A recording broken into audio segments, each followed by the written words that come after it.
Assalamualaikum warahmatullahi wabarakatuh. Waalaikumsalam warahmatullahi wabarakatuh. Alhamdulillah, nahmaduhu wa nasta'inuhu wa nastaghfiruh wa na'udzu billahi min shururi anfusina wa min sayyiati a'malina. May yahdihillahu fala mudilla lahu wa may yudlilhu fala hadiya lahu. Asyhadu an la ilaha illallah wa asyhadu anna Muhammadan abduhu wa rasuluh. Segala puji bagi Allah yang telah memberikan kita kesempatan sehingga kita bisa hadir di aula SMA ITB Ibrahim pada siang hari ini. Salawat serta salam kami curahkan kepada Nabi tercinta, Rasul Nabi besar Muhammad Sallallahu Alaihi Wasallam. Semoga kelak kita semua mendapatkan syafaat dan dapat berkumpul kembali di jannah. Amin. Yang terhormat Ustazah Farhatun SHMPD selaku Kepala SMA Nurul Hikmah beserta jajarannya. Yang saya hormati Ustaz Agus Rihwarman SEMPD selaku Kepala SMP Nurul Hikmah beserta jajarannya. Dan yang saya hormati Ustaz dan Ustazah serta teman-teman yang saya sayangi dan saya banggakan. Pada kesempatan hari ini, perkenalkan saya Alfi Dan saya Akhtar.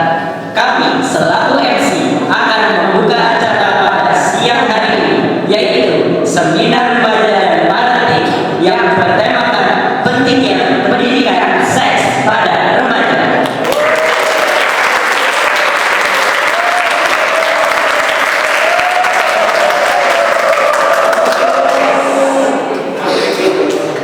Baik, kita mulai agenda kita dengan mengucap basmalah.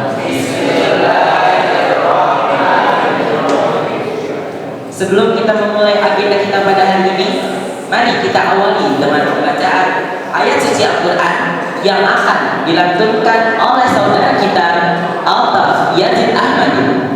Kepada saudara Altaf dipersilakan. Assalamualaikum warahmatullahi wabarakatuh.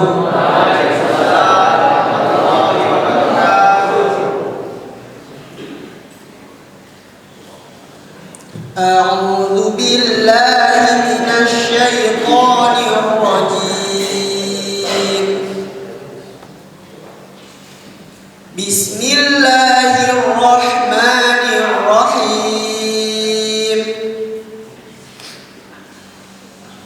Ya ayyuhan nasu taqu rabbakumul ladzi khalaqakum min nafsin wahidatin wa khalaqa minha zawjaha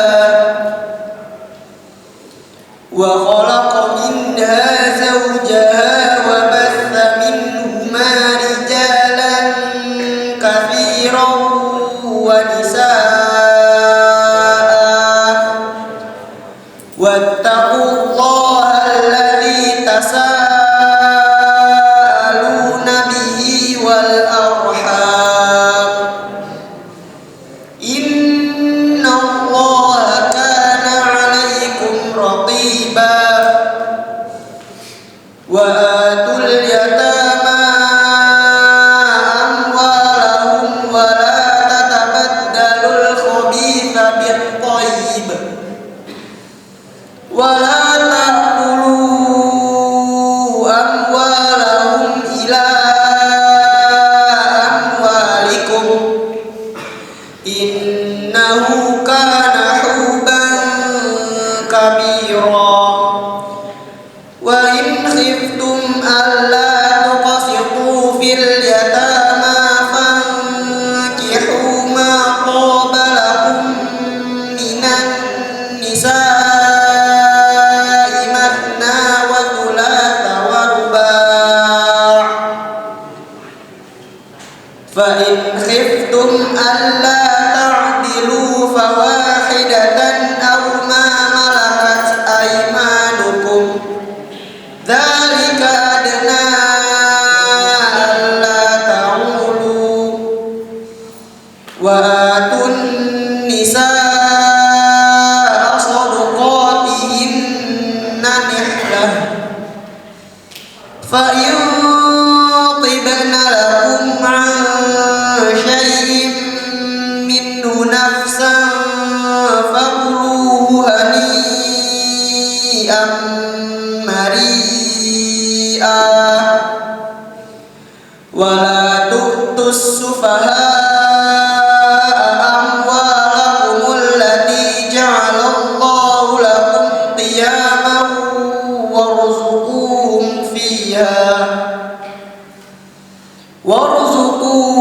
فيها واكسوهم وقولوا لهم قولا معروفا صدق الله العظيم. Wassalamualaikum warahmatullahi wabarakatuh. Alhamdulillahirrahmanirrahim. Terima kasih kepada saudara Al-Tauf yang sudah membacakan ayat suci Al-Quran. Semoga yang membaca dan mendengar mendapatkan hidayah dari Allah Subhanahu wa Ta'ala. Sebelum memasuki acara ini, izinkan saya membacakan susunan acara terlebih dahulu. Yang pertama, baru saja kita mengawali acara dengan pembukaan. Yang kedua, sambutan dari Wakil Kepala SMA ITB Nur Hikmah. Dilanjutkan dengan materi sesi pertama dari Kak Sinyo Egi, SPD MPSI.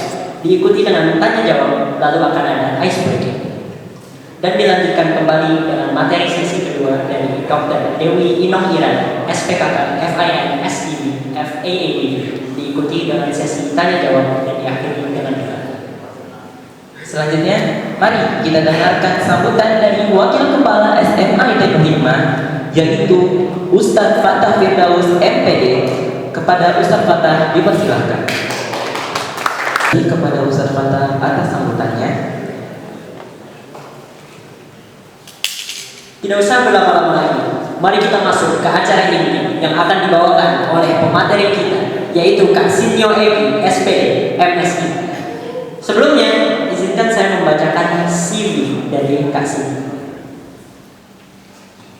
Kak Sinyo telah mendapatkan pendidikan S1 dalam bahasa Prancis di Universitas Negeri Yogyakarta. Kemudian dia mendapatkan pendidikan S2 dalam psikometri di UIN Syarif Hidayatullah Jakarta. Beberapa pekerjaan dari Kak Sinyo adalah dia pernah menjadi guru bahasa Inggris dan Prancis dari tahun 2001 dan 2003. Banyak banget pekerjaan. Kemudian beliau pernah menjadi dosen e-commerce STIP Amasalah pada tahun 2010 dan sekarang dari 2010 dia menjadi penulis dan narsum/pembicara. Beberapa penghargaan untuk Kak Sinyo adalah dia pernah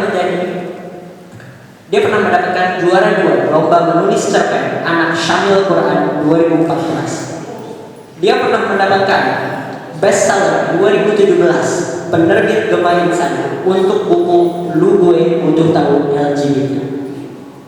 Dan terakhir, dia pernah mendapatkan GIE 2017 Award untuk Yayasan Peduli Sana. Sekian CV, itu belum semuanya ya dari Kak Sinyo, itu hanya beberapa doang. Tapi cukup segitu saja.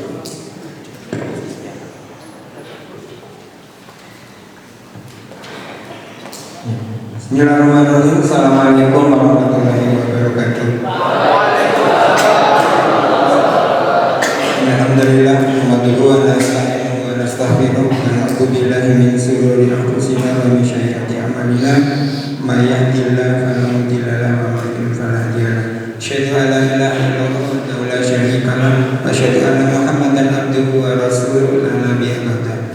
Alhamdulillah, pada siang hari ini kita dapat berkumpul di tempat yang luar biasa dengan teman-teman yang luar biasa. Ini waktunya ngantuk, tapi walaupun ngantuk sudah dimulai dengan bacaan basmalah, bacaan ayat suci Al-Quran dan salawat kepada junjungan kita Nabi besar Muhammad Sallallahu Alaihi Wasallam. Harapannya apa yang akan kita bicarakan dan diskusikan hari ini berkah dan manfaat dunia akhirat. Amin. Baik, waktunya berapa ya? Di situ jam berapa? Nggak ada. Oke. Baik, sebelum ke materi, Kak Sinyo kalau teman-teman punya hobi yang positif, walaupun hobi itu belum tentu sesuai dengan syariat, nggak apa-apa. Selama dia positif, kembangkanlah mulai dari sekarang. Contohnya Kak Sinyo dulu suka nge-game. Nah, terus Kak Sinyo berpikir gimana caranya dapat uang dari game, dari nge-game. Kak Sinyo karena suka menulis, kemudian ditawari menulis di majalah game, salah satu majalah terlaris di Indonesia waktu itu, di Gramedia. Itu per lembar dihargai 50.000. Kalau beliau menyetak 2010 tutup ya. Nah, karena tulisannya bagus, oleh Gramedia dibikin majalah khusus namanya Winning Eleven, karena Pak Sinyo jago main Winning Eleven. Per majalah setahun terbit 2 kali, dan satu majalah dapat sekitar 3,5 juta waktu itu. Jadi PS3 keluar pertama kali harganya 6 juta, Kak Sinyo beli dari menulis. Kalau Kak Sinyo lahir di generasi Z seperti kalian, mungkin Kak Sinyo sudah jadi YouTuber. Kak Sinyo kan umurnya 50 tahun. Nah, kan menulis game sesuatu yang apaan sih gitu. Nah, tapi kemampuan menulis tadi sudah terasa setelah Kak Sinyo kenal agama lebih baik. Setelah menikah, kemudian menulis hal-hal yang bermanfaat. Jadi, ya sampai sekarang Kak Sinyo bisa menafkahi keluarga dari menulis. Seperti itu ya? Ya. Nah, apa sih masalah utama teman-teman ketika grow up? Masalah utama teman-teman nggak punya tujuan hidup yang jelas. Dan muka-mukanya kan nggak jelas ini. Mau ngapain? Kalau nggak percaya, nanti tanya teman kalian yang masuk di boarding school, kan besok libur tuh Desember, ketemu, what's up bro gitu. Itu mereka di boarding bisa sholat tepat waktu, puasa, zakat, sholat tadi. Tapi begitu pulang ambiar, saya jamin. Ayo sholat subuh, tapi gitu. Sama dengan kalian, kalian bangun bingung. Coba tanya tuh para ustaz bangun tidur, udah jelas hidupnya.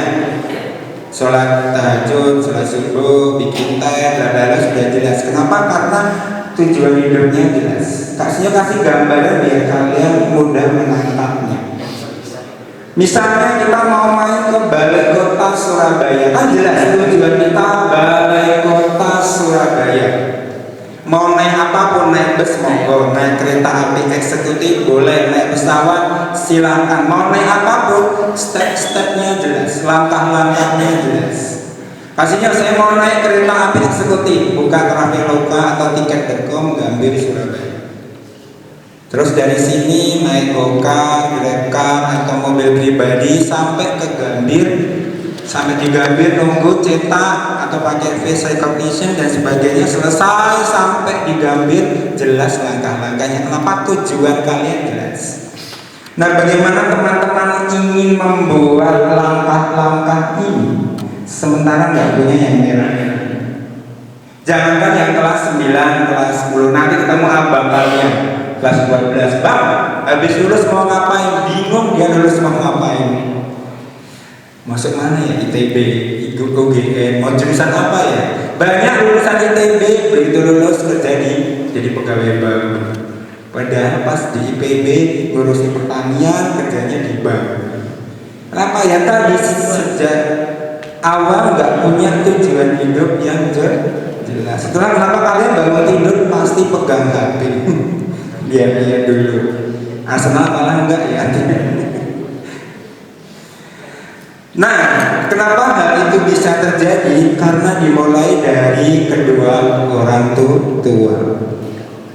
Jadi kedua orang tua itu nggak ngajari kalian tujuan hidup yang jelas seperti apa. Jangankan tujuan hidup, menjadi teman saja enggak. Ini awal seseorang yang sedang grow up, tumbuh dewasa, masuk ke narkoba, seks bebas dan miras. Dimulai tidak ada kedekatan dengan kedua orang tua. Contohnya kalian main PUBG. Pak, aku main PUBG. Astagfirullah, menurut MUI ini haram, tahu nggak? Kalian mau cerita ke siapa coba? Kalian merasa lonely, merasa sendirian, nggak punya teman di rumah. Putra kasih yang main PUBG, kak sini jago main PUBG. Dia main Losaga, kita main Losaga bareng. Jadi yang ditemani gitu. Sehingga dia apa ceritanya ke kita. Nah, ini langkah kalian bisa tersesat. Kalau nggak percaya, umur 6 tahun putra putri kasih yang sudah paham reproduksi manusia dua-duanya. Kalian tanya sama mamanya, "Ma, aku asalnya dari mana? Beli di toko." Hanya kalian nyari di toko, larinya kemana? Ke teman sebaya yang sama begonya. Kamu tahu nggak cara buat bayi? Nggak tahu, sama begonya. Akhirnya apa? Ya mengerikan. Lihat HP mamanya tergeletak, kalian hafal polanya, pakai Google Voice. Hey Google, cara membuat bayi. Munculnya macam-macam.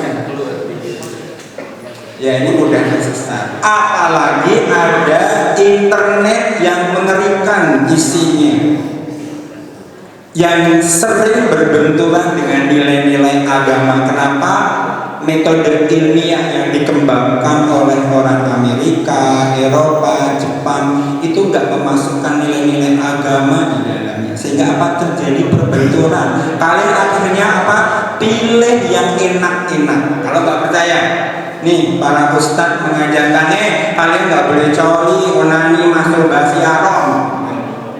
Terus kalian pas buka-buka scroll tuh, tahun 2019 ada penelitian ilmiah diduga penyebab kanker prostat karena kantung sperma laki-laki jarang dikeluarkan. Kesimpulannya seminggu harus dikeluarkan 2 kali. Mah, aku melakukan ini karena takut kena kanker prostat. Ya sudah coba. Ngeri nggak? Para ustaz, para guru nggak ada ilmu pengetahuan. Kenapa? Ya malas, sudah makan asam garam sehingga malas ada ilmu pengetahuan. Itu blunder yang luar biasa. Sehingga apa? Tidak bisa mengikuti perkembangan zaman. Kalau Kasih pada rajin membaca, Kasih dulu jadi kepala cabang Indonet Magelang dan Semarang. Jadi soal IT Kasih ngikuti selalu, termasuk ilmu pengetahuan. Nah akhirnya apa? Terjadi perbenturan. Kalian pilih yang mana? Ya pilih yang enak-enak dong. Mending dipilih seminggu keluar 2 kali. Ya kan? Nah, apa sih sebetulnya tujuan hidup teman-teman? Selama ini teman-teman cuma diajarkan seperti ini, Bang, kamu sholat, puasa, kenapa? Karena yang menciptakan alam semesta ini Tuhan. Just it. Teman-teman nggak dijelaskan lebih lanjut. Teman-teman rentan untuk menjadi kaum ateis, kaum liberal, kaum agnostik. Kalau nggak percaya, misalnya kalian dapat beasiswa kuliah di luar negeri, misalnya di London, kalian lagi sholat. Terus ada teman kalian dari Amerika, bro, kamu jengking kenapa bro? Astagfirullah, dibilang jengking. Setelah selesai kalian ngomong, tahu nggak? Gue lagi sholat ya. Apa kamu sholat? Karena yang menciptakan alam semesta ini Tuhan. Di agama pun ini. Oh, kalau begitu kamu pakai rumus, ada yang diciptakan, ada yang menciptakan. Iya. Dia tanya, kalau begitu siapa yang menciptakan Tuhan? Kalian menjawab. Dan itu harus dijawab dengan logika. Nggak bisa, nggak boleh dalam agama haram tanya seperti itu, nggak bisa. Itulah kenapa banyak orang yang menjalankan ritual agama, tapi dia nggak paham. Kenapa saya menjalankan seperti ini? Nah Nah, siapakah yang menciptakan Tuhan? Nanti dijawab bersama. Teman-teman, bayangkan ini adalah sebuah perpustakaan A. Isinya bangunan yang kuat, di dalamnya ada puluhan rak, di dalam rak jutaan huruf balok dari A sampai Z. Kasihnya ulang, bangunan yang kuat, di dalam bangunan perpustakaan tadi ada puluhan rak, di dalam rak jutaan huruf balok dari A sampai Z. Dan ya gambarannya, di sebelahnya ada perpustakaan sama persis namanya B. Jadi ada dua perpustakaan, A dan B. Jika terjadi gempa sekitar 7 skala Richter sekitar 5 menit, itu kan bangunannya seperti digoncang-goncang kalau di dekat permukaan bumi. Maka bayangan kita apa? Akan berhamburan, berjatuhan, bangunannya tapi kuat. Masih ada bangunannya, dalamnya seperti digoncang-goncang. 2 hari kemudian teman-teman masuk, oh ternyata betul berhamburan, berjatuhan, tapi pas kalian masuk ditumpukan huruf yang berjatuhan, ada kata walaupun tidak presisi tapi masih bisa dibaca ASEP, Asep. Maka kebanyakan orang akan mengatakan kebetulan.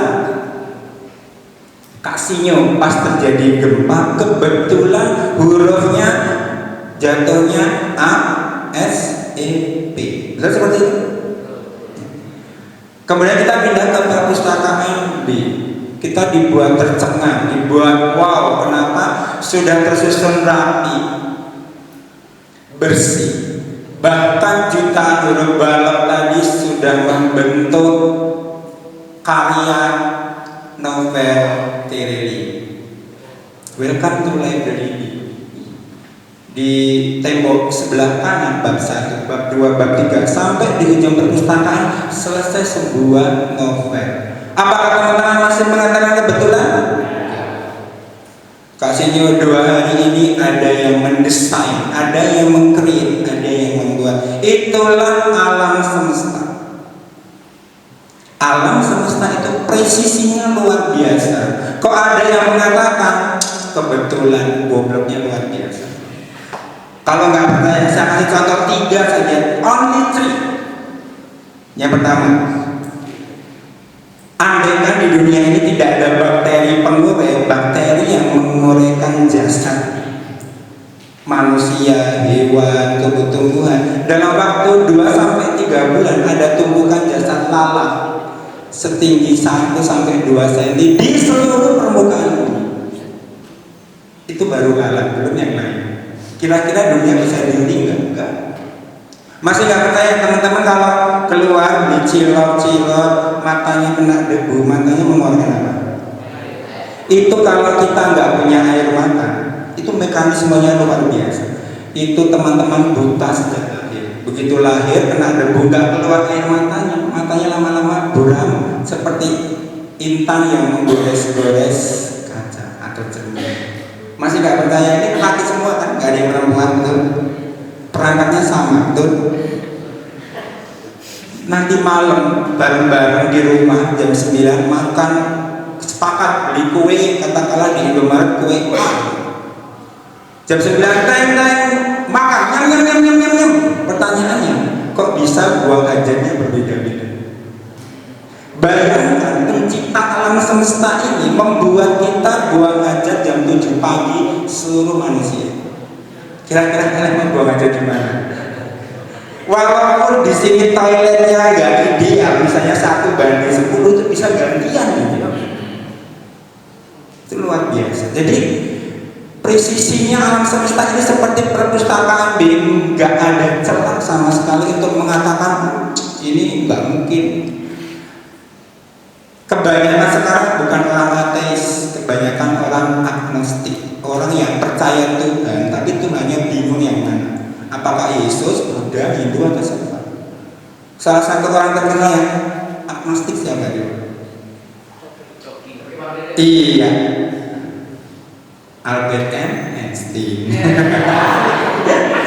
Albert Einstein mengatakan dunia ini ada yang mendesain, ada yang menggerakkan, ada yang mengatur, tapi aku nggak tahu siapa dia. Kasihan ya, cerdas-cerdas belum ketemu tuh Tuhannya. Moga-moga beliau dimaafkan gitu ya. Sehingga karena mungkin belum pernah Islam kan udah jadi seperti itu. Nah, siapakah pencipta alam semesta ini? Teman-teman tahu materi? Materi adalah segala zat yang dikenai ruang dan waktu. Ruang itu ini dimensi, waktu itu kasihnya ngomong seperti ini, 5 menit kemudian ngomong seperti tadi, tidak mungkin. Itu namanya waktu. Cari di alam semesta ini, ada nggak kira-kira yang bukan materi? Raise your hand. Ada nggak? Ada? Ada? Jin materi, malaikat materi, matahari materi. Ada yang bukan materi? Ada? Ada? Nah, kasihnya ambil dulu. Boleh ada yang sama, kecuali penyebutannya. Misalnya, kalau materi hancur, imateri harus abadi, nggak boleh mati, nggak boleh hancur. Kalau materi lemah, imateri harus yang paling kuat di alam semesta. Kalau materi banyak, materi harus tunggal, mono, nggak boleh lebih dari satu. Nah, kalau ada yang tanya siapa yang menciptakan Tuhan, pertanyaan yang konyol. Kenapa coba? Kalau ini menjadi dicipta, kira-kira akan selesai nggak? Enggak. Kasih contoh, kasihnya guru bahasa Indonesia. Kalian sudah ikut kelas bahasa Indonesia. Kasihnya dapat perintah dari Waka Kurikulum kalian menulis novel. Waka Kurikulum dapat perintah dari siapa? Kepsek dari Diknas, Diknas dari Kemendikbud, Kemendikbud dari Presiden, Presiden dari PBB, terus gak ada ujungnya. Kalian udah novel nggak? Enggak, nunggu kan? Kasih juga nunggu. Padahal novel itu sudah ada, alam semesta mestinya harus ada yang memulai. Jadi kalau ada pertanyaan siapa yang menciptakan Tuhan, ya itu pertanyaan yang enggak layak. Paham ya? Nah, cari ciri-ciri Tuhan X tadi seperti ini, terus cari ke bawah. Ada di mana juga? Yesus mati, nggak layak jadi Tuhan. Hindu jumlahnya banyak, nggak layak. Ada di mana? Ada di Allah. Jadi agama yang masuk logika itu cuma Islam. Pertanyaannya, kenapa yang banyak yang nggak masuk Islam? Karena nggak dapat hidayah. Kasih contoh. Teman-teman tahu nggak sejarahnya Abu Jahal? Kenapa disebut Abu Jahal? Kalian pernah bertanya, kenapa sih disebut bapak kebodohan? Ada yang tahu sejarahnya? Gak ada yang tahu. Abu Jahal sebelum disebut Abu Jahal adalah bapak kecerdasan setanah Arab. Dia tuh bapak paling cerdas, paling wisdom setanah Arab. Kalian donasi 10 juta, Abu Jahal akan donasi 2 kali lipatnya. Kalian bantu orang 10, dia akan bantu 20. Dia orang paling bijaksana, paling cerdas. Tapi begitu tahu Nabi atau Rasul datang dari bukan sukunya dia, mulai dia hasad. Padahal dia tahu itu kebenaran. Itulah kalau disebut bapak paling bodoh. Kenapa? Saking cerdasnya dia menolak kebenaran. Jadi tujuan hidup teman-teman apa di dunia ini? Menghamba kepada Allah. Mau jadi polisi boleh, psikolog untuk, tapi sesuai dengan syariat. Nah, posisi teman-teman dari tadi kasih papinya bukan teman-teman, bukan anak-anak. Kenapa? Akil dewasa otaknya dalam Islam itu mestinya 10 tahun ke atas. Balik dewasa biologisnya 10 tahun sampai 15 tahun. Jadi teman-teman ini bukan anak-anak lagi, tapi sudah dewasa. Kenapa kita disebut anak-anak? Karena dalam Indonesia mengikuti psikologi umum anak-anak itu 17 tahun ke bawah. Itulah kenapa kalian masih dianggap anak-anak terus sampai mahasiswa. Akhirnya apa? Badannya dewasa, otaknya Naruto, Paji dan sebagainya. Putra kasih dikasih contoh ya, umur 10 tahun pisah panjang. Kamarnya harus sewa, makannya harus beli, listriknya harus bayar. Biasa bekerja dia, kenapa? Dia sudah dianggap dewasa. Akhirnya apa? Ketika masuk ke boarding school, dia nggak punya uang, satu ember dia nyuci punya temennya dibayar 5.000. Jadi dia biasa cari uang. Dia udah dewasa pikirannya. Masuk SMA dia pilih homeschooling. Kenapa? Di sekolah umum membosankan. Kenapa coba? Karena di internet sekarang zamannya luar biasa. Kalau kalian masih biasa dicekokin sama ustadz-ustadzah, bakal ketinggalan. Putra kasih dia biasa presentasi. Jadi homeschooling dia kalau menghadap gurunya presentasi. Suruh nyari bahan-bahan di internet, dia presentasi terus seperti itu. Kenapa? Zaman sekarang luar biasa canggih. Jadi teman-teman itu bukan anak-anak lagi, dewasa. Nah, ketika grow up banyak perubahan yang kalau nggak ditamani maka akan luar biasa. Contohnya jerawat. Teman-teman banyak yang tidak tahu jerawat itu bermacam-macam. Pas ngomong sama papanya, aku jerawatan, lebih hebat, kan hilang sendiri. Kalau jerawat yang biasa, iya hilang sendiri. Ada yang jerawat harus dibawa ke dokter. Karena jerawat itu bermacam-macam. Belum tumbuh rambut, mulai tumbuh hutan-hutan di sini, keteknya bau. Belum nanti kalau tertarik berhasrat secara seks. Ia kalau tertariknya laki-laki ke perempuan, ada yang tertarik sesama jenis. Namanya homoseksual. Ada yang tertarik pada dua jenis. Namanya biseksual. Paginya tinggi, malamnya tono. Tergantung situasi dan kondisi. Kalau di sini ada yang tertarik sesama jenis, namanya orientasi seks ya. Ada yang biseksual, segera lapor guru BK atau orang tuanya supaya dibantu. Jangan dipendam. Semakin kalian dipendam, nanti susah keluar. Nah, ciri-ciri aman melewati masa pubertas apa? Cuma ada dua indikator. Bapak bagi anak laki-laki mestinya adalah hero pertama dalam hidup kalian. Kok di sini ada yang tidak mengidolakan bapaknya? Hati-hati, itu bermasalah. Aku lo pengen seperti bapak, tapi kalau perlu lebih baik. Ibu adalah cinta pertama kalian. Standar mencari istri minimal kayak emak kalian. Kok kalian sampai ada yang membenci emaknya? Hati-hati. Intinya apa? Kedua orang tua adalah sahabat terbaik anak-anaknya. Putra putri kasihnya apa-apa ngomong ke kami jadi sahabatnya. Tanpa sengaja merokok, ngomongnya ke kita. Tanpa sengaja mencuri, ngomongnya ke kita. Nonton pornografi tanpa sengaja, ngomongnya ke kita. Kok kalian sudah mulai main rahasia? Istri kasihnya biasa sama yang sebelumnya kelas 11 SMA. Bang, bulan ini kamu cowoknya pada. Itu biasa. Hati-hati. Nah, problem-problem tadi kalau numpuk-numpuk di laki-laki, larinya kebanyakan 3 hal. Kebanyakan 1, narkoba. 2, makan. 3, seks. Nah, yang mengerikan, kalau narkoba ujungnya overdosis. Hari ini minum 1 pil, besok 2 pil, 3 pil, muntah darah, dia mati. Makan, mati juga. Mana kamu makan, jantungan, kolesterol, mati. Nah kalau seks enggak, dia akan berubah bentuk. Itu yang mengerikan. Enggak bisa maksimal, saya hari ini seks sekali, besok 2 kali, 3 kali, lecet kondisinya.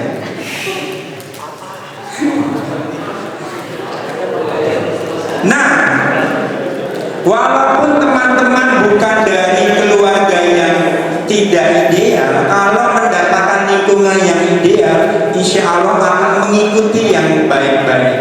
Insya Allah di sini baik-baik ya.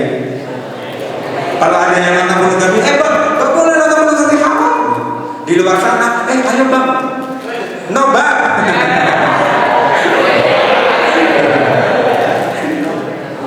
Tapi ada satu masalah yang kalau teman-teman gak diajari, walaupun dapat lingkungan yang baik, masih bisa terperosok. Apa itu? Kantung sperma. Ini yang mengerikan. Kenapa? Setelah ada 10, 11, 12 sampai 15 tahun, itu mulai memproduksi calon anak. Untuk menjadi calon anak sempurna butuh waktu 3 bulan dari kepala sampai ekor. Tapi yang mengerikan, perangkat-perangkatnya diproduksi terus tiap menit, tiap hari. Itu nanti tiap 3 hari Nah, ketika penuh ini yang mengerikan, dia minta dikeluarkan. Ayo keluarkan aku. Nah, nggak bisa mengeluarkan calon anak seperti Naruto. Kaki fungsi, keluar, sering nggak bisa. Dia butuh rangsangan atau stimulus. Ada 3 rangsangan untuk mengeluarkan sperma. Yang pertama, lewat telinga. Itulah teman-teman kalau main God of War, Kratos itu kan pasti nge-sex di semua platform kecuali yang mobile. Tapi nge-sexnya Kratos itu kan masih mendingan dibandingkan Mass Effect, GTA 5. Kan vulgar banget kalau GTA 5, Mass Effect juga vulgar. Kalau Kratos itu kan masih sopan ya, ditutupin, paling lilinnya goyang-goyang.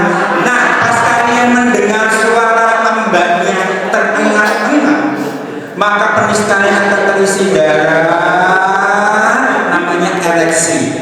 Nah, keluar cairan bening lengket. Itu nggak wajib mandi tapi harus dibersihkan. Itu yang pertama, lewat telinga. Yang kedua, lewat mata. Itulah kenapa teman-teman kalau nonton Naruto yang ditonton Tante Tsunade,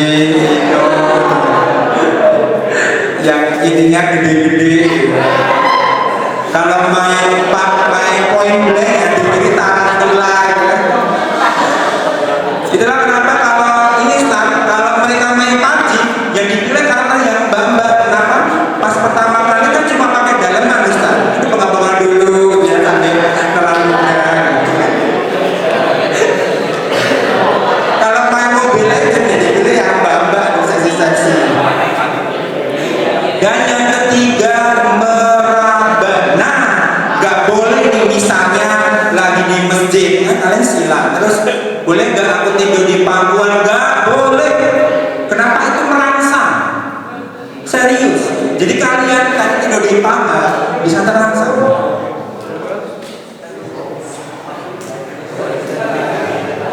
Nah, ketika bosan akan masuk ke dunia maya lewat apa? Game, berbagai macam tayangan game. Misalnya, nanti Ustaz kalau mereka dibolehkan bawa HP, lihat di history Playstore-nya dia. Kalau ada kata hentai, nah, atau nanti periksa.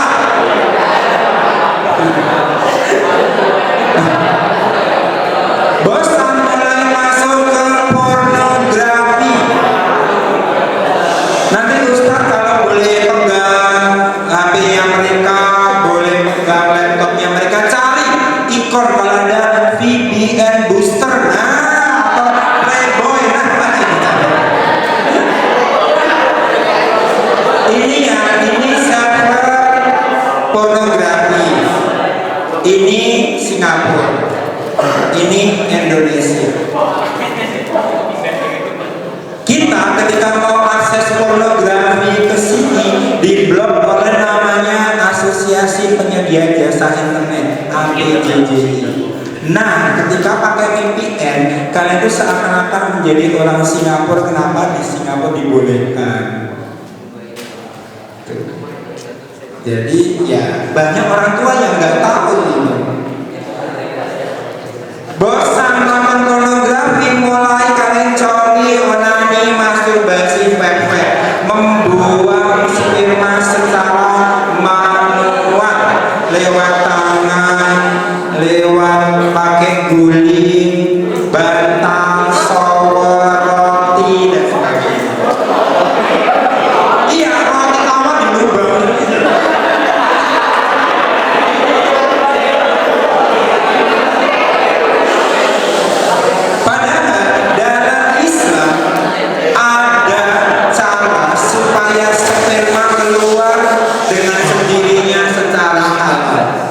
Sebelum punya istri, pengen tahu nggak? Pengen tahu nggak? Kurang kenceng, pengen tahu nggak? Nanti ada yang tanya. Bosan Coliona mulai masuk ke dunia nyata lewat pacaran. Nah, Kalau kalian tertarik sama perempuan, yang jadi korban ketika pacaran adalah perempuan. Kalau kalian punya adik kelas 6 SD, bang, tadi aku ditembak sama Fikri untuk jadi pacarnya. Jangan mau deh, kenapa bang? Kamu jadi peret, apa peret? Perempuan eksperimennya laki-laki. Laki-laki yang menghormati perempuan pasti akan mendatangi bapak ibunya untuk dijadikan istrinya. Nah, pacaran di Indonesia udah ketahuan. Kalian di bawah pohon pegang-pegangan sama perempuan pacaran. Akhirnya apa? Masuk ke seks sesama jenis. Kasihnya gak mungkin saya melakukan seks sesama jenis karena saya tertarik sama perempuan. Hapus ingatan itu. Kenapa coba? Kaum Nabilun adalah kaum heteroseksual, punya istri, punya anak. Begitu kenal seks dengan pria, lupa dengan wanita. Wah, tak bisa cari contoh beberapa. Yang pertama, bebas dari kehamilan, nggak mungkin hamil. Dengan perempuan, nanti kalian zina, naudzubillah, punya anak, bingung. Dengan laki-laki kan nggak mungkin punya anak. Yang kedua, bebas dari rasa curiga. Pastinya booking hotel dengan ustaz di hotel syariah, nggak ada yang tanya bapak sudah nikah nggak? Padahal tidur di satu ranjang yang sama. Yang ketiga, seks dengan perempuan itu membosankan. Kalau nggak percaya, tanya sama bapak kalian nanti habis pulang dari sini. Pak, kata Pak Sinyo, seks dengan ibu itu membosankan. Oh, aku bosan. Kenapa? Video pornografi yang kalian tonton itu acting semua. Miadi jadi miliarder karena dibayar. Minta maaf supaya kalian tahu ya, minta maaf. Kalau niat gak kasar, perempuan mau melakukan oral seks itu karena cintanya. Pada dasarnya mereka jijik, serius. Aslinya itu jijik mereka. Siapa yang mau melakukan sesama jenis? Nah, penyakitnya di sini banyak. Ada sarkofagosi, ada HIV/AIDS dan sebagainya. Karena takut dengan laki-laki, akhirnya melakukan dengan bini. Di luar negeri sudah disahkan. Di Indonesia nggak usah jauh-jauh. Di Peduli Sahabat, dikasihnya orang punya yayasan namanya Peduli Sahabat. Ada anak kelas 4 SD. Ini SD pernah ya, berbeda kasusnya. Ada anak kelas 4 SD dan satu orang dewasa. Dua-duanya memperkosa ayam. Yang dewasa ayamnya sampai mati, dicekik. Karena teriak-teriak.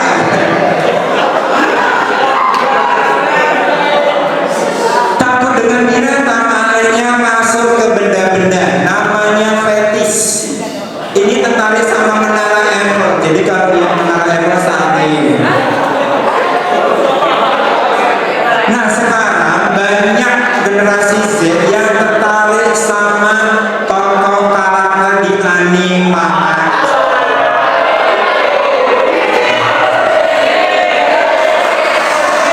Itu kan hati-hati, kalau nggak dikelola dengan baik nanti pakai tanda sunade. Nah, kenapa itu bisa terjadi, kita lihat bersama videonya supaya teman-teman paham. Tahukah Anda, otak merupakan bagian tubuh yang paling penting bagi manusia? Sekarang angkat tangan Anda dan letakkan pada dada. Tepat di situ ada bagian otak yang paling istimewa. Bagian itu disebut prefrontal cortex atau disingkat PFC. Menurut peneliti otak John Bradman, PFC ini hanya ada pada otak manusia, sehingga membedakan kita dengan binatang. Bagian ini diciptakan dan dirancang khusus oleh Tuhan supaya manusia mampu memilih dan memiliki etika. PFC berfungsi seperti pemimpin.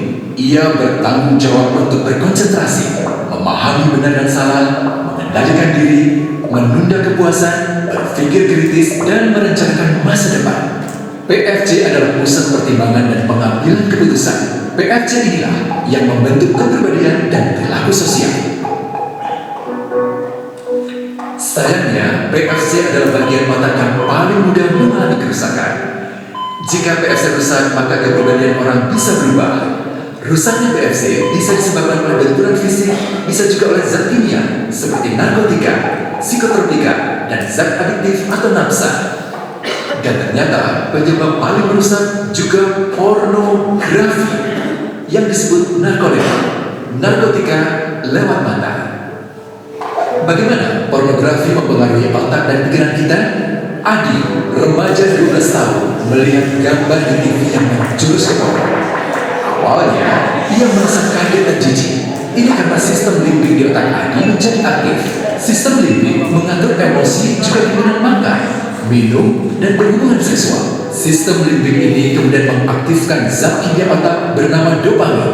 Dopamin memberi rasa senang, penasaran, sekaligus kecanduan. Zat ini juga aktif jika orang mengkonsumsi nafsa. Oleh karena itu, sifat candu pornografi sama dengan sifat candu nafsa. Otak akan mengingat apa yang membuat Adi senang dan bagaimana ia memperolehnya. Jika Adi mendapatkan pembinaan akhlak, etika yang baik, dan patuh pada norma sosial, dorongan melihat pornografi, meskipun menyenangkan, akan ia abaikan. Namun karena hal itu tidak ada pada diri Adi, ketika ia sedang merasa bosan dan ingin mencari kesenangan, otak akan mendorongnya agar melihat pornografi lagi. Namun lama-lama, Adi bosan melihat jenis gambar yang sama dan butuh yang lebih porno untuk memicu rasa senang. Sekarang, dengan internet, pornografi menjadi jauh lebih mudah didapat. Pertama, Adi membuka internet dan tidak sengaja melihat gambar yang menjurus ke porno. Berikutnya, ia sengaja membuka lagi untuk melihat yang lebih porno. Awalnya melihat yang sedikit terbuka, lama-lama semuanya terbuka. Awalnya melihat 1 menit, lama-lama 1 jam. Adi mengalami kecanduan pornografi. Bagaimana kerusakan PFC akibat kecanduan pornografi? Secara alamiah, dopamin dialirkan dari sistem limbik ke PFC. Orang yang kecanduan pornografi akan mengalirkan dopamin secara berlebihan sehingga membanjiri PFC. PFC menjadi tidak aktif karena terendam dopamin. Semakin sering PFC tidak aktif, ia akan semakin mengerut dan fungsinya terganggu. Sistem limbik justru akan berkembang semakin besar karena terus mengaktifkan dopamin, sehingga Adi cenderung untuk terus mencari kesenangan tanpa takut atas akibatnya. Jika tidak ditangani segera, Adi berpeluang besar menjadi pelanggan pornografi seumur hidup dan mengalami kerusakan otak di bagian PFC. Awalnya, ia akan kehilangan konsentrasi, penurunan kemampuan menimbang benar dan salah, serta berkurangnya kemampuan mengambil keputusan. Lama-lama, besar kemungkinan ia akan melakukan masturbasi, oral seks, hubungan seksual suka sama suka, dan mudah berganti-ganti pasangan seksual. Pernikahan dianggap tidak penting. Pasangan dianggap hanya sebagai objek seksual semata, cenderung merendahkan derajat dan kehormatan lawan jenis. Selera hubungan seksualnya pun tidak sehat dan seenaknya, kasar sampai tega memperkosa. Manusia jadi tidak ada bedanya dengan binatang. Inilah dampak yang terjadi akibat kerusakan PFC. Ahli bedah otak Donald Hilton Jr. mengatakan jika difoto menggunakan alat magnetic resonance imaging, otak yang rusak akibat pornografi memperlihatkan hasil yang sama dengan otak yang rusak karena kecelakaan. Ia juga mengatakan berbeda dengan dampak nafsa yang merusak otak di 3 bagian, pecandu pornografi yang sudah melakukan hubungan seks dengan anak-anak mengalami kerusakan otak di 5 bagian. Terbukti pornografi pada anak lebih bersifat merusak karena PFC belum matang dengan sempurna. Tapi untungnya, otak anak yang belum sempurna ini masih mudah dibentuk. Ya, kalau ingin ditahu dalam bisa ke Dr. Ali. Nah, solusinya apa? Yang pertama, jika di sini sudah ada kecanduan pornografi segera lapor ke guru BK atau orang tua untuk dibantu. Karena kalau nggak segera ditangani nanti terus seperti tadi. Jadi kalian harus belajar mengelola kantung sperma. Bagaimana sih caranya supaya keluar dengan sendirinya? Nanti ada yang tanya, silakan. Yang kedua, sebagai hamba Allah, ya kita harus banyak belajar agama. Pada siapa? Sama ahlinya. Cari, misalnya kita pengen belajar akidah, ya cari ustadz yang S1, S2, S3-nya tentang akidah. Yang ketiga, nah ini nih yang mengenaskan di umat muslim. Selain sebagai hamba Allah, kita adalah khalifah di bumi. Tapi yang terjadi, kita sekarang ini jumlahnya banyak, tapi menjadi mainan, menjadi budaknya kaum Yahudi, Nasrani, Majusi dan sebagainya. Kalau nggak percaya, lewat HP kalian. Teknologi itu sekarang menguasai dunia. Kekayaan dunia dulu didominasi oleh Coca-Cola Company, Sprite, Fanta. Tahun 2019 Coca-Cola melorot di urutan 13 dari 15 brand terkaya di dunia. Nomor 1 sekarang siapa? Apple. Nomor 2 Google. Tahun 2019 orang terkaya di dunia pendiri Amazon. Sekarang tergeser oleh Tesla teknologi. Pertanyaannya, mana umat muslim? Enggak ada. Jack Ma itu bukan orang yang brandnya menguasai dunia, tapi dia terkaya di dunianya lewat apa? Alibaba.com. Dulu sebelum melepas sahamnya di Alibaba.com, kekayaannya setara dengan 1.400 triliun, bisa mendirikan sebuah negara. Umat muslim, teman-teman lihat di Jabodetabek, di pinggir jalan, di tengah jalan, nyetel Nisa Sabar atau pengajian Ustaz Zainuddin NZ, terus pakai kencrengan yang untuk jaring ikan. Pak, masuk surga Pak, ngemis di pinggir jalan. Kenapa kalian nggak mengembangkan teknologi? Pernah nggak kalian ketika main PUBG itu mikirin gimana caranya ya aku bikin game setara dengan PUBG tapi sesuai dengan syariat? Nggak kepikiran. Bayangkan pas pertama kali muncul, mbak-mbaknya udah pakai jilbab, pakai cadar, berkibar-kibar bawa 16 cakar.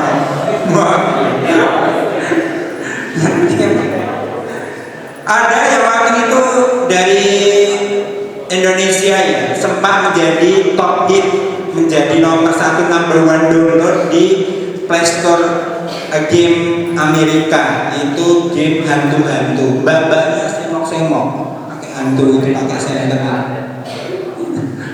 Ya itu seperti itu. Dulu pas pertama PS3 keluar, orang Arab, orang Indonesia rela menjadi pembeli pertama sampai camping di USA sana. Aku pengen jadi pengguna pertama, nggak kepikiran gimana cara buat. Setelah PS3 di launching, mau tahu orang Eropa sama Amerika, ini teknologi keren banget. Gimana caranya bermanfaat tuh? Saya kasih contoh. PS3 kinetiknya bersamaan dengan Xbox Next Generation itu untuk di bidang kedokteran, misalnya mengobati penyakit Parkinson. Tahu Parkinson? Jadi kayak kakek-kakek gitu. Di Indonesia pakai perawat bayinya 2 juta tiap bulan. Cuma Pak, ayo Pak, gerak Pak. Di sana suruh main pingpong, dance lewat TV, pakai kinetiknya PS3 atau Xbox. Jadi teman-teman harus menguasai teknologi. Casino sudah mulai sama beberapa teman. Contohnya, Casino mendampingi orang-orang bermasalah sejak tahun 2008 lewat Yahoo Messenger. Itu dicibir banyak psikolog. Casino nggak mungkin melayani lewat online. Sekarang metode Casino ditiru para teman-teman yang ingin mendampingi online. Jadi kita harus mengembangkan teknologi, kuasai teknologi. Kita harus menjadi orang kaya. Jangan tinggalkan anak cucumu dalam keadaan miskin. Nah, selama berproses itu teman-teman butuh teman. Nah, cari teman-teman yang baik. Ciri-ciri teman yang baik seperti ini. Oke, itu saja materinya. Kita tanya jawab. Silakan. Kalau yang malu bisa lewat catatan. Kalau nggak malu, kasih hadiah, ada buah di sini. Jadi yang tanya kasih buah. Ada anggur, ada pisang, ada jeruk. Tahu? Silakan. SMA, nggak usah malu-malu, ini laki-laki semua. Ya, silakan. Nama, kelas. Maju ke depan. Oh ya udah. Ya, nama, kelas, pertanyaan. Halo, nama saya Karim. Saya dari kelas 10 Ibu Sina. Ya. Ingin bertanya kan tadi kakak bilang ada cara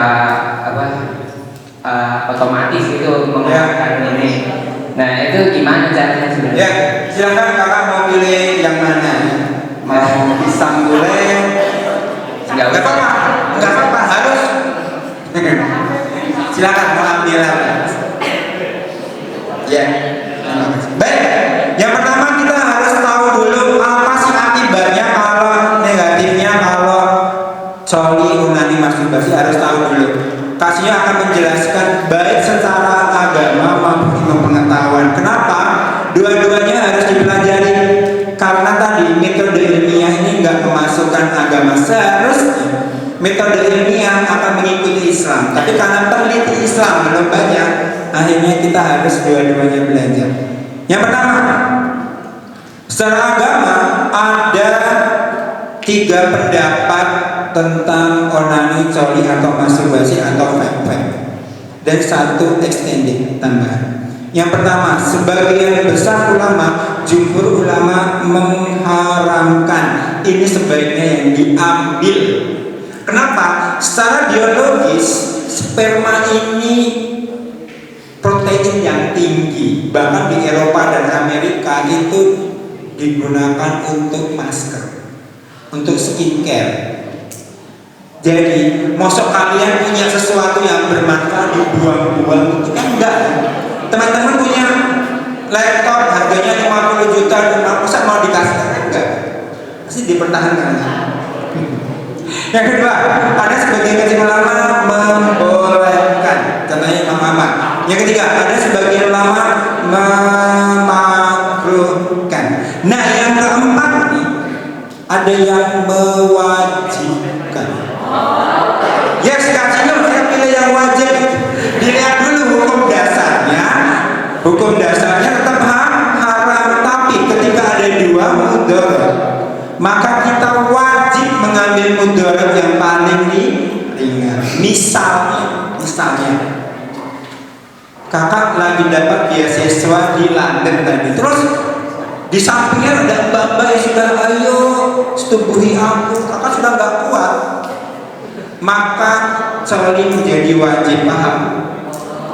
Daripada zina dosanya besar, maka mengambil mudarat yang lebih ringan. Paham ya? Secara biologis, kalau penis kalian digesek-gesek sejak SD, terlalu besar ya ini saja. Digesek-gesek SD, SMP, SMA, lama-lama kulitnya akan kebal, bukan tebal. Tebal itu jadi nggak mudah terangsang. Contohnya, normalnya nih, kalau kita menikah, kemudian istri kita pakai lijeri, tahu lijeri ya? Baju tipis, pendek, berkibar-kibar, ayo gitu kan? Itu enggak tertarik. Akhirnya apa? Muncul ada namanya BDSM, istrinya disiksa dulu. Kasihnya pernah diundang di pemerintah Malaysia. Di sana ada laki-laki yang terangsang jika mulutnya dikencingi dulu baru terangsang. Jadi akan berevolusi. Secara psikologis, melakukan merasa bersalah, melakukan lagi merasa bersalah, lama-lama bisa impoten. Impoten itu bukan mandul. Mandul itu nggak punya anak. Impoten itu layu sebelum berkembang. Jadi mau berkembang nggak jadi. Atau Setelah punya istri masih melakukan coli. Banyak yang datang ke kasihnya, saya sudah melayani suami saya. Setelah saya layani, dia masuk kamar mandi, nonton bokep sampai coli. Kenapa? Otaknya sudah terbiasa dengan video pornografi yang dia tonton. Nah, bagaimana caranya supaya kalian nggak nonton pornografi, nggak coli, seks bebas? Yang pertama, ini kasihnya bukan promosi ya, tapi ini memang harus dilakukan. Wajib minum obat cacing 6 bulan sekali. Kasihnya ulang, wajib minum obat cacing 6 bulan sekali. Apa manfaatnya untuk yang kedua? Jadi ketika kita minum obat cacing itu nggak mudah lapar. Makanya mau tahu, kasihnya ini kan rumah aslinya di kota Magelang, kontrak di Jabodetabek, pulangnya sebulan sekali, sama dengan kalian jomblo. Itu makannya sehari kadang cuma sekali sore hari. Jadi itu gak mudah lapar. Yang kedua,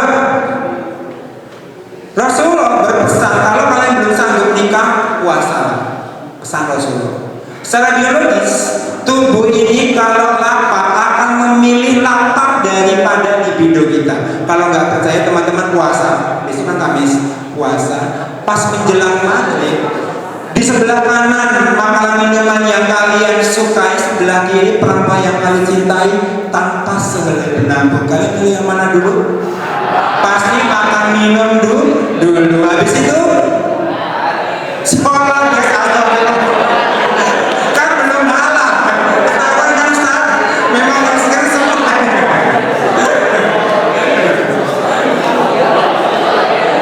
Kasihnya saya nggak kuat puasa. Putra kasihnya setelah kasihnya jelaskan ini di umur 10 tahun. Sejak kelas 6 SD dia puasa daun. Putra kasihnya. Apa tahu?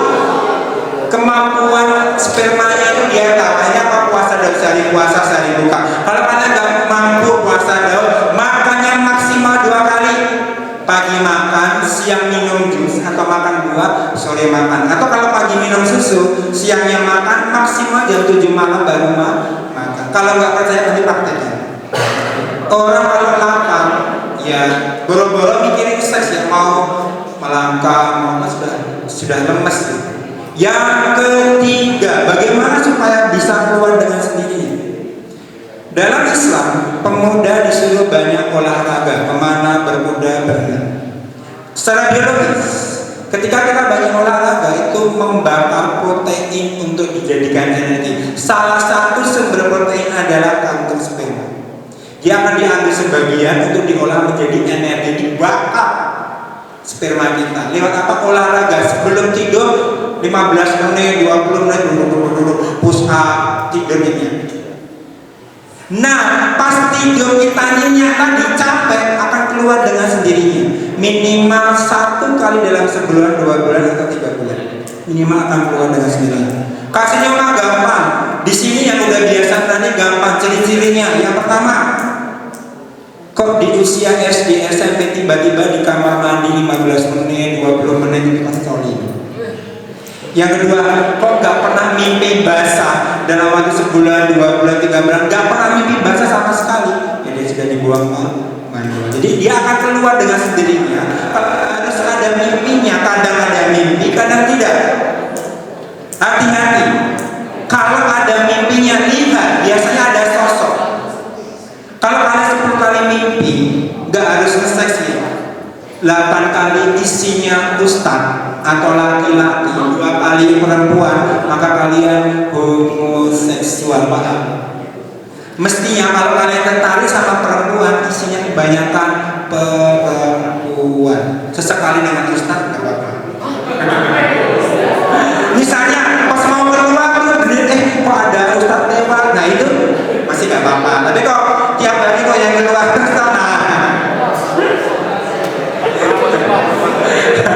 jadi banyakin olahraga. Yang keempat, jangan sendirian. Badan kalian gemuk, makannya banyak, jarang olahraga, kasihnya jamin pasti nonton pornografi. Tempat paling sepi adalah kamar mandi, termasuk di sekolah ini. Kasihnya nggak mungkin di sekolah atas ya.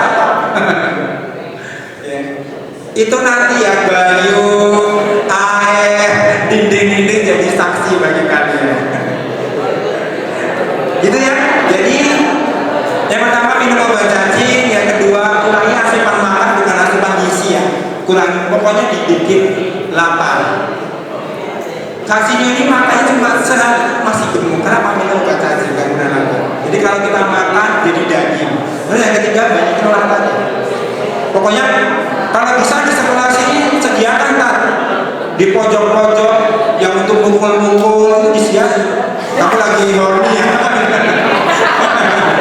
Supaya ketahuan. Ya itu yang insya Allah praktikan.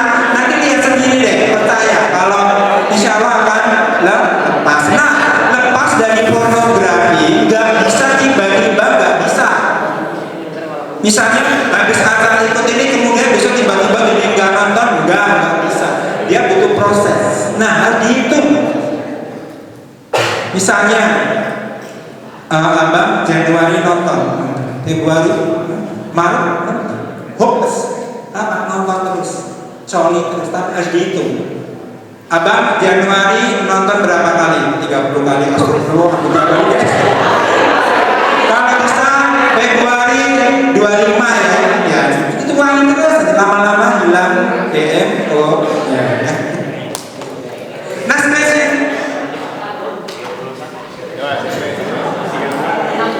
silakan ya, nama, kelas, tanya.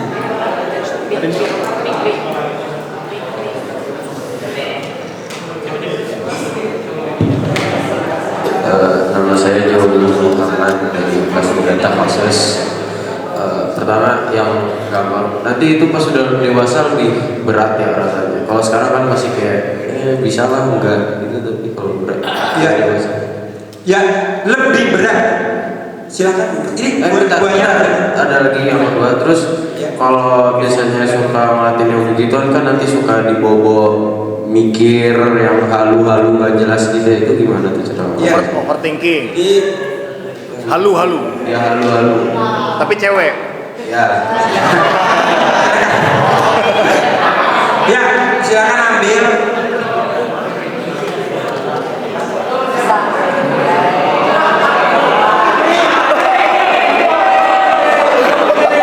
Ya. Yang pertama, Kak apakah setelah dewasa tambah berat? Kak sampaikan tambah berat sekali. Kalau nggak percaya, Kak kasih 2 contoh. Ini klien Kak. Yang pertama,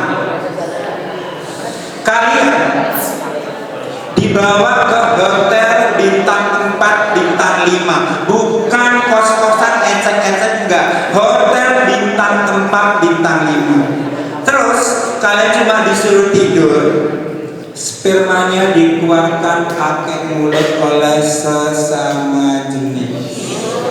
Dan kalau kalian mau jadi pasangan tetapnya dia, akan dikasih uang 1 miliar.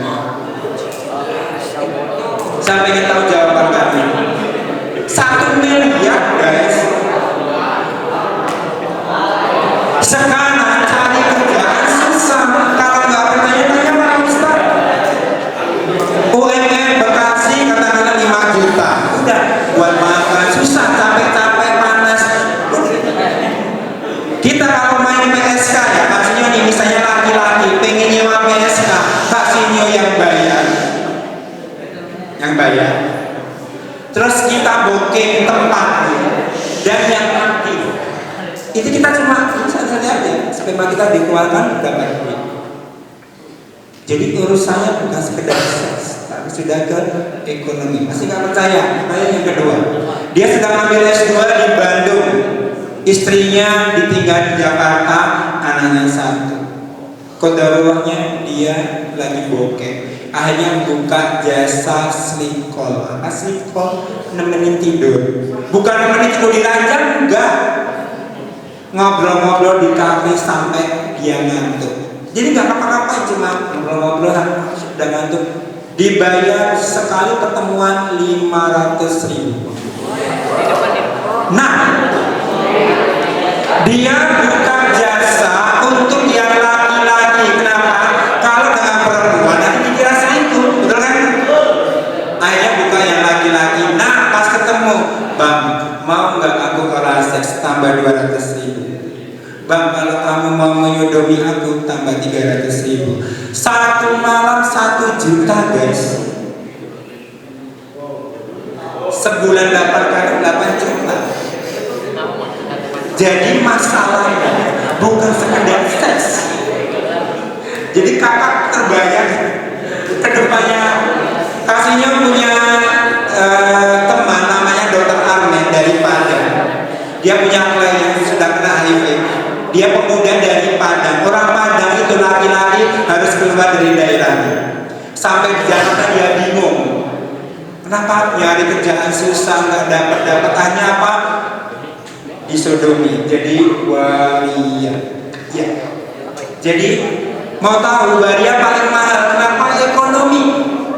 Jadi banci itu waria itu paling mahal kalau disuruh seks. Kenapa? Dengan laki-laki itu kan bayar 300.000, dengan perempuan 500.000, waria 1 juta. Kenapa? Dia mau melakukan apapun, itu waria. Nah, akhirnya apa? Kena HIV positif. Dia tobat, sekarang sudah punya istri, punya anak. Alhamdulillah, anaknya dan istrinya nggak kena HIV. Ini seperti itu. Jadi masalahnya sekarang bukan sekedar seks. Kakak kan nanti, makanya kakak itu mulai sekarang kuasai IT, kuasai apa ilmu pengetahuan supaya apa? Supaya nanti kita menjadi orang yang unggul, nggak mudah tergoda. Ya, itu yang pertama. Kemudian yang kedua, pastinya kenapa kalau kita terbayang-bayang itu tandanya karena sebelum kakak belum. Pahami? Coba kalau nggak percaya, ini contoh saja ya yang pernah kalian lakukan. Kalian terbayang-bayang nonton pornografi, coli sedang keluar, apakah masih terbayang-bayang? Enggak. Betul nggak? Setelah kalian terbuang spermanya, apakah masih terbayang-bayang? Enggak. Tapi begitu 2 hari lagi, 3 hari lagi, penuh lagi, mulailah kalian melihat ayam, ya Allah seksinya ampun. Astagfirullah. Gitu ya. Jadi kakak harus bakar, ini dibakar. Ya, kurangi makan, bukan kurangi gizi, kurangi makan, dibakar terus. Kakak nggak akan ada. Nanti lama-lama terbiasa. Jadi fokus ke masa depan untuk anak. Itu masalah seks, insya Allah nanti akan ya baik-baik saja setelah kalian dikelola. Kalau enggak kakak akan minta maaf. Naudzubillah, kita mulai menyimpang. Nah, zaman sekarang godaan di laki-laki dengan laki-laki luar biasa. Baik, ini sudah ada peringatan. Kalau kasihnya ada salah kata dan sikap kasihnya minta maaf, semoga bermanfaat. Kalau ada benarnya semua dari Allah. Wassalamualaikum warahmatullahi wabarakatuh.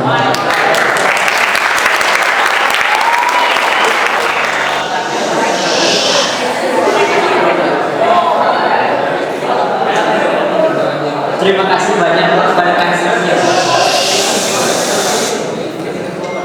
Terima kasih banyak kepada kasihnya kepada kepada kita semua. Ilmu yang diberikan sangat bermanfaat dan sangat menarik. Ilmu yang dia berikan tentang parenting, tujuan hidup, serta pendidikan sains, dopamin, tentang otak itu sangat menarik semua dan insya Allah semoga bermanfaat untuk kalian semua. Sekarang sebagai apresiasi, SMA Darul Hikmah ini memberikan sebuah plakat kepada kasih. Tunggu sebentar ya kak, nggak jadi sekarang. Nah, setelah kita tadi mendengarkan kasihnya ya, sekarang kita akan berpindah ke yang selanjutnya. Tapi kita bakal pindah dulu ke bawah, jadi nanti kita pindah ke lantai 1 SMP awal sampai 1. Nanti kita tutup dengan